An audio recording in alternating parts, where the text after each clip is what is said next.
హైదరాబాద్ మీర్పేట్ హత్య కేసులో big twist బయటపడింది. విచారణలో గురుమూర్తి సెల్ ఫోన్ చూసిన పోలీసులు షాక్ అయ్యారు. అతని మొబైల్లో మరో మహిళ ఫోటోలను గుర్తించారు. ఆ ఫోటోకు మాధవి హత్యకు సంబంధం ఉందా అనే కోణంలో విచారణ చేస్తున్నారు.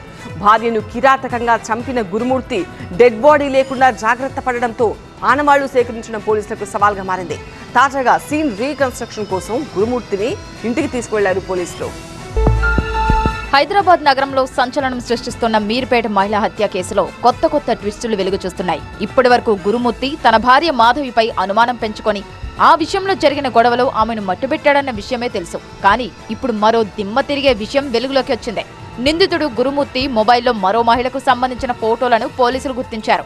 దీంతో ఈ కేసు దర్యాప్తు మరో మలుపు తిరిగింది. దీంతో ఆ ఫోటోలో ఉన్న మహిళతో ఏర్పడిన వివాహేతర సంబంధం కారణంగానే మాధవిని వదిలించుకునేందుకు గురుమూర్తి హత్య చేసి ఉంటాడని పోలీసులు భావిస్తున్నారు.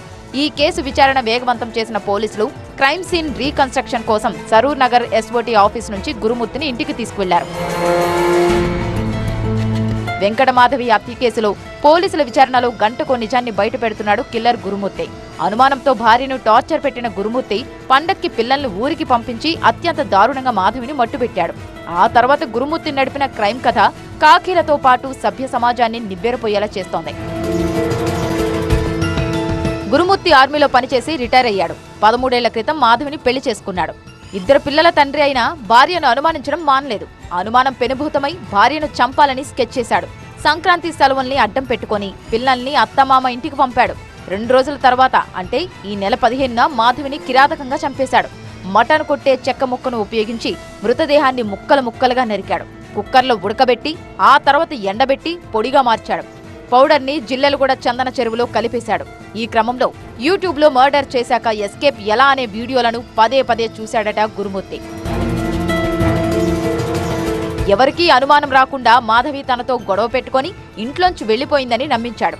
కానీ మాధవి తల్లిదండ్రులు గురుమూర్తి మాటల్ని నమ్మలేదు. తమ బిడ్డ ఆచూకీ చెప్పాలని మీర్పేట్ పోలీసుల్ని ఆశ్రయించారు. కేసు నమోదు చేసిన పోలీసులు గురుమూర్తిని అదుపులోకి తీసుకుని ప్రశ్నిస్తే భయంకరమైన నిజాలు బయటకొచ్చాయి. మృగాన్ని మించిన కిరాతకం, సైకోలు సిగ్గుపడే అమానవీయం, మడిషన్నవాడు ఇలా చేస్తాడా అనేంత దారుణం.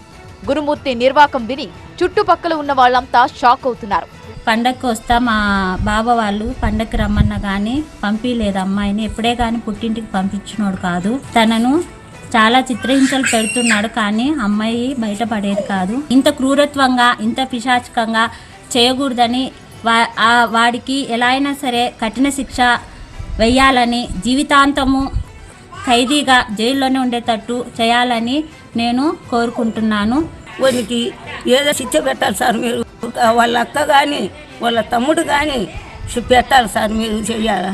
వాడిని బయటికి రాకూడదు సార్. ఏదో ఒకటి చేయాలి సార్. మీరు నా మనవరాలు ఎట్ట పోయిందో ఓడట్టపోవాలి సార్. నువ్వు గురుమూర్తిని ప్రశ్నిస్తున్న పోలీసులు స్టేట్మెంట్ రికార్డ్ చేస్తున్నారు. దాని ఆధారంగా ఈ కేసులో కీలక ఆధారాలు సేకరించే పనిలో ఉన్నారు. గురుమూర్తి హత్య చేసిన తర్వాత ఇంట్లో ఎలాంటి ఆనవాళ్లు లేకుండా రక్తపు మరకలు పోయేలా ఫినాయిల్తో శుభ్రంగా కడిగేసి జాగ్రత్త పడినట్టు అంచనా వేస్తున్నారు. మరి గురుమూర్తి చెప్పిన ఈ ముక్కల స్టోరీ నిజమేనా కాదా అన్నది కూడా సీసీ కెమెరాలు మిగతా సాంకేతికతను ఉపయోగించుకుని నిర్ధారించుకునే పనిలో పోలీసులు నిమగ్నమయ్యారు.